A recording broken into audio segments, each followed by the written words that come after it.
하나님 말씀 출애굽기 23장 1절부터 19절까지 말씀입니다. 출애굽기 23장 1절부터 19절까지 말씀 한 절씩 교독하고 마지막 절은 함께 읽겠습니다. 너는 거짓된 풍설을 퍼뜨리지 말며 악인과 연합하여 위증하는 증인이 되지 말며 다수를 따라 악을 행하지 말며 송사의 다수를 따라 부당한 증언을 하지 말며 가난한 자의 송사라고 해서 편벽되이 두둔하지 말지니라. 내가 만일 내 원수의 길 잃은 소나 나귀를 보거든 반드시 그 사람에게로 돌릴지며 내가 만일 너를 미워하는 자의 나귀가 짐을 싣고 엎드러짐을 보거든 그것을 버려두지 말고 그것을 도와 그 짐을 부릴지니라. 너는 가난한 자의 송사라고 정의를 굽게 하지 말며 거짓 일을 멀리하며 무죄한 자와 의로운 자를 죽이지 말라. 나는 악인을 의롭다 하지 아니하겠노라. 너는 뇌물을 받지 말라. 뇌물은 밝은 자의 눈을 어둡게 하고 의로운 자의 말을 굽게 하느니라. 너는 이방 나그네를 압제하지 말라. 너희가 애굽 땅에서 나그네 되었은즉 나그네의 사정을 아느니라. 너는 6해 동안은 너의 땅에 파종하여 그 소산을 거두고 7째 해에는 갈지 말고 묵혀두어서 내 백성의 가난한 자들이 먹게 하라. 그 남은 것은 들짐승이 먹으리라. 내 포도원과 감람원도 그리할지니라. 너는 6해 동안에 내 일을 하고 7째 날에는 쉬라. 내가 소와 나귀가 쉴 것이며 내 여종의 자식과 나그네가 숨을 돌리리라. 내가 내게 이른 모든 일을 삼가 지키고 다른 신들은 이름은 부르지도 말며 내 입에서 들리게도 하지 말지니라. 나는 매년 3번 내게 절기를 지킬지니라. 너는 무교병의 절기를 지키라. 내가 내게 명령한 대로 아비월에 정한 때에 1해 동안 무교병을 먹을지니 이는 그 달에 내가 애굽에서 나왔음이라. 빈 손으로 내 앞에 나오지 말지니라. 맥주자를 지키라. 이는 내가 수고하여 밭에 뿌린 것의 첫 열매를 거둠이니라. 수장절을 지키라. 이는 내가 수고하여 이룬 것을 연말에 밭에서부터 거두어 저장함이니라. 내 모든 남자는 매년 3번씩 주 여호와께 보일지니라. 너는 내 제물의 피를 유교병과 함께 드리지 말며 내 절기 제물의 기름을 아침까지 남겨두지 말라. 내 토지에서 처음 거둔 열매의 가장 좋은 것을 가져다가 너의 하나님 여호와의 전에 드릴지니라. 너는 염소 새끼를 그 어미의 젖으로 삼지 말지니라. 아멘. 오늘도 하나님께서 하나님의 백성들은 어떻게 살아야 할 것인가 이것을 설명하고 있습니다. 1절 보면 거짓 증언하지 말라 이렇게 이야기하는 것이죠. 1절 너는 거짓된 풍설을 퍼뜨리지 말며 악인과 연합하여 위증하는 증인이 되지 말며 악인과 연합하여서 거짓말하지 말라 이렇게 이야기하는 것입니다. 과거에는 과학적 수사 방법이나 수사 기법이 없었기 때문에 재판을 할 때 증인의 증언이 결정적인 역할을 했던 것이지요. 그런데 돈 있고 힘 있는 사람들은 어떻게 했을까요? 이걸 매수했다는 것입니다. 매수해서 좀 나에게 유리한 증언을 해달라. 큰 것도 아니다. 그냥 그 자리에 없었다고만 해달라. 이 정도겠죠. 아니면 나랑 상관없다고 한마디만 해달라. 참 그 유혹을 벗어나기가 힘듭니다. 힘있고 또 나에게 오는 이익도 그 사람이 보장을 해준다 그러면 이것을 거절하는 것이 더 힘들죠. 그런데 하나님 분명히 말씀하시죠. 그렇게 거짓 증언 하지 말라 이렇게 이야기합니다. 우리가 하나님을 바라보지 않으면 이런 유혹들을 쉽게 뿌리치기가 힘듭니다.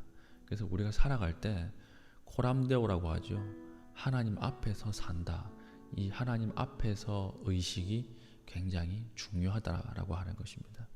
단순히 우리의 신앙이라고 하는 것은 주일날 교회에 잘 나오고 식사하기 전에 기도 열심히 하고 그리고 헌금 열심히 하는 그 정도가 아니고 우리의 삶 아주 깊은 곳까지도 하나님 앞에서 산다라고 하는 이 의식을 가지고 살기 원한다는 것입니다. 그러니까 이런 거짓 증언하는 것, 나에게 오는 이익을 거부할 수 있는 것, 이것은 하나님 앞에 하나님을 의식하면서 살지 않으면 불가능한 거죠.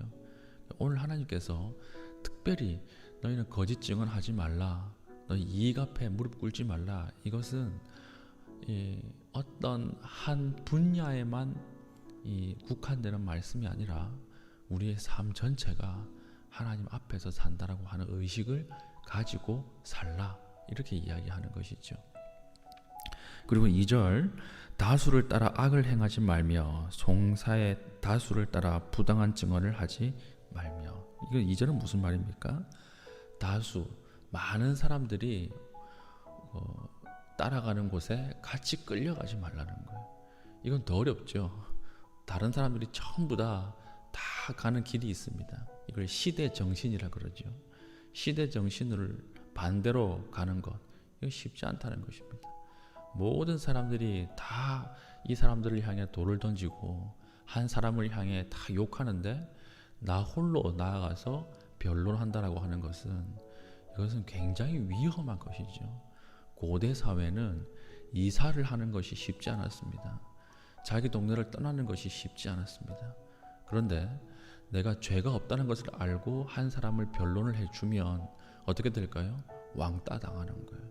이 왕따라고 하는 것은 고대 사회에서 곧 공동체에서 축출이었습니다. 이건 죽는 거거든요. 오늘날야 나에게 나쁜 소문이 있다 그러면, 괴롭히는 사람이 있다 그러면 전학 가면 되고 이사 가면 되지만, 고대 사회에서는 이게 불가능한 시대였습니다. 근데 하나님께서 분명히 말씀하시죠. 다수가 따라가는 길을 따라가지 말라. 주체성을 가지고 살라. 하나님의 말씀이면 다른 사람이 다 아니라고 해도 홀로 묵묵히 걸어가라, 이렇게 말하고 있는 것입니다. 우리는 오늘날 민주주의 사회에서 살기 때문에 다수결에 아주 익숙합니다. 그렇죠? 다수가 가는 것에 우리가 함께 가는 것이 굉장히 익숙한 사회에 살고 있는 것이죠. 그런데 민주주의라고 하는 것은 무엇입니까? 그것은 정치의 한 형태예요.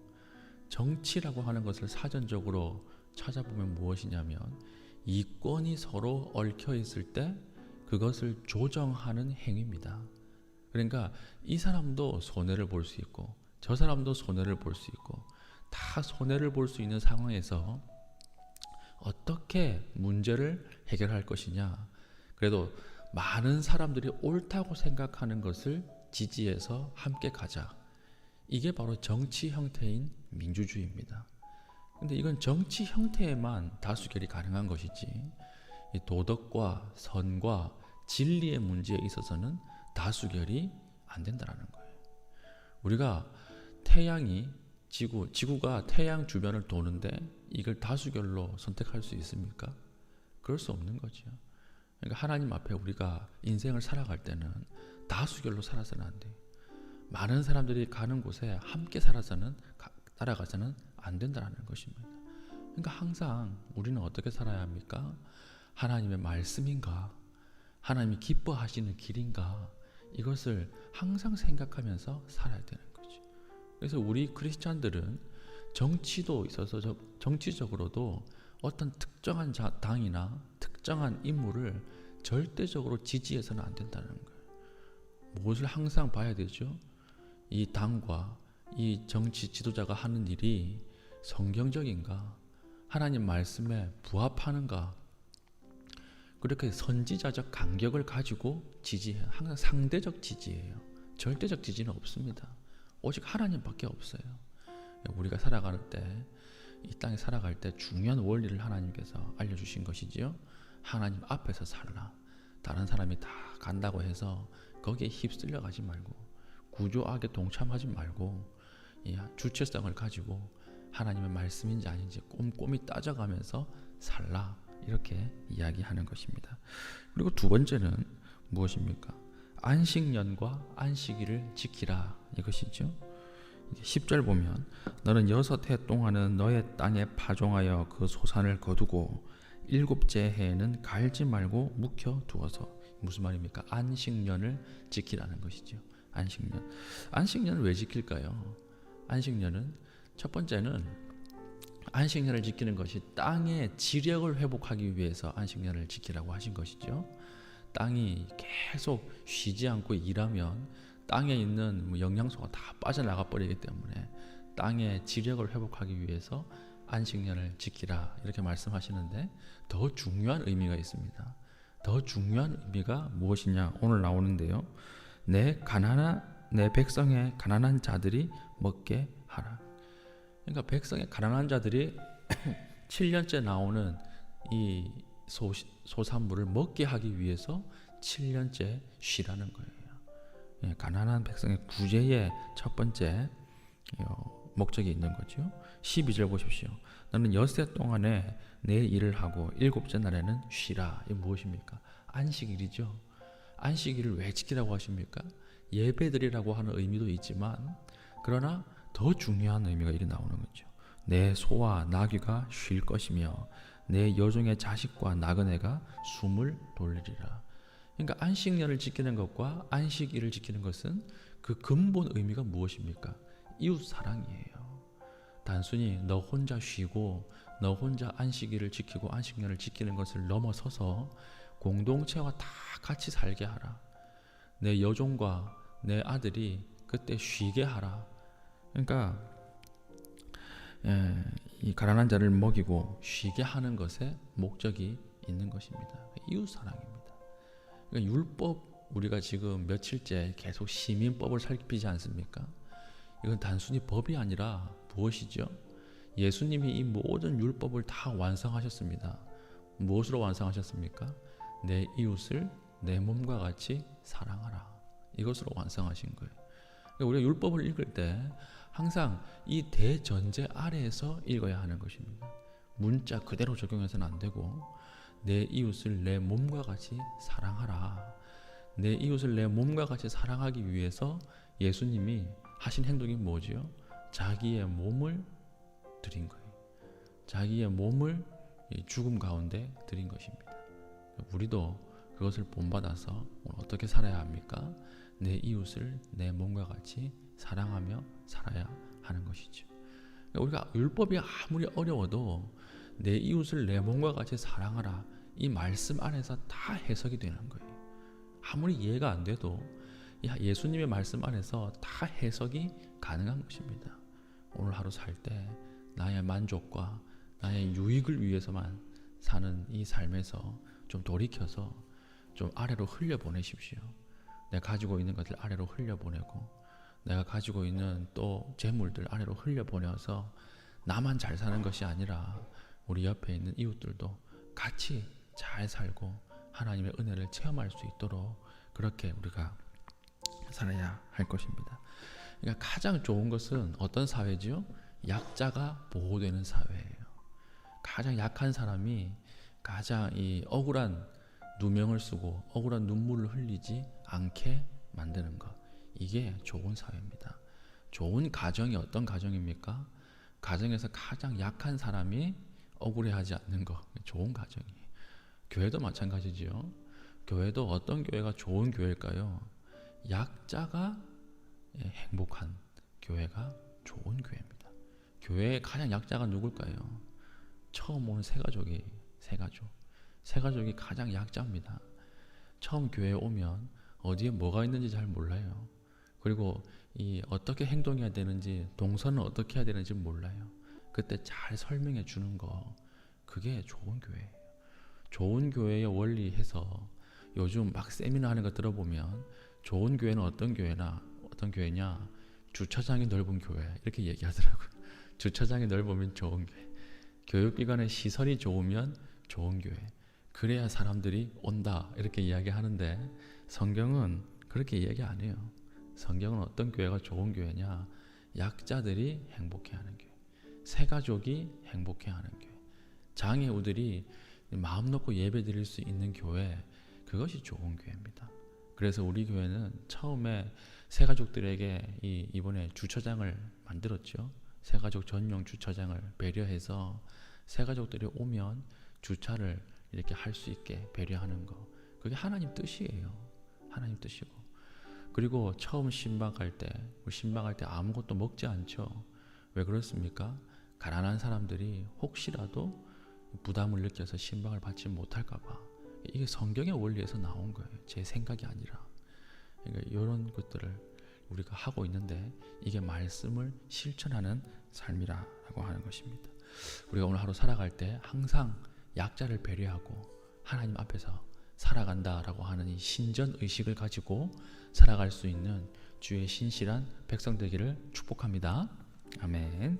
기도하겠습니다. 기도할 때 오늘 하루 하나님 앞에서 살아가게 하여 주시고, 하나님 내 주변의 이웃들을 위해서 나누고 기도할 수 있는 삶을 살아가게 하여 주시옵소서. 우리 특별히 또 한 가지 더 기도할 것은, 오늘 이름은 밝히길 원하지 않으셨습니다. 무기명으로 기도해 주시길 바라는데, 오늘 8시에 눈 수술을 하는 성도가 있습니다. 눈 수술이 잘 되어서 부작용이 없게 하여 주시고 일상에도 잘 회복될 수 있도록 은혜를 베풀어 주시고, 특별히 8시부터 의료진의 손을 주님께서 붙들어 주셔서 이 수술이 잘 되게 하여 달라고 우리 합심해서 기도하신 이후에 개인적으로 기도하시고 자유롭게 돌아가시겠습니다.